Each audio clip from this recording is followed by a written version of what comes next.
తెలుసును డాడీ అని ఒక పాట. అవునవును. ఇంకొకటి ఏదో ఉంటదండి. ఆ పాట అగ్ని భలే అగ్ని అగ్ని అగ్ని ఆ! అంటది. యేసుక్రీస్తు మేమిద్దరము లవర్స్ అంటది. అసలు ఏంటి ఆ పాటలేంటి? అసలు ఆమె ఒక సైకలాజికల్ కల్లా ఒక పేషెంట్. ఆమె ఎప్పుడు ఎట్లా మాట్లాడుతదో, ఎప్పుడు ఎలా ప్రవర్తిస్తదో ఆమె మొత్తం నేను అక్కడక్కడ కొన్ని వీడియోలు, కొన్ని కొన్ని పాటలు, కొన్ని కొన్ని ప్రసంగాలు చూసా. హ్మ్. చాలా డేంజరస్. చాలా జాగ్రత్తగా ఉండాలి. హుహు. సడెన్‌గా రియాక్ట్ అయిపోతది. కొట్టేస్తది. ఇంకోటేదో చేసేస్తది.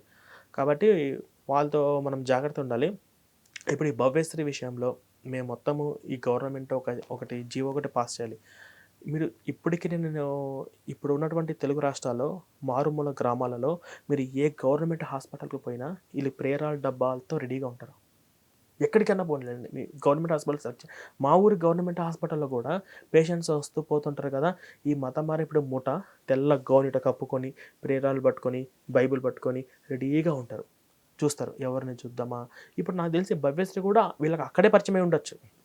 గవర్నమెంట్ హాస్పిటల్‌లో ఏది జరిగిందో ఏదని చెప్పి హాస్పిటల్‌కి వెళ్తే ఈళ్ళు ఈ మత మార్పిడి ముఠ వీళ్ళు హాస్పిటల్‌లోనే పరిచయమై ఉండొచ్చు.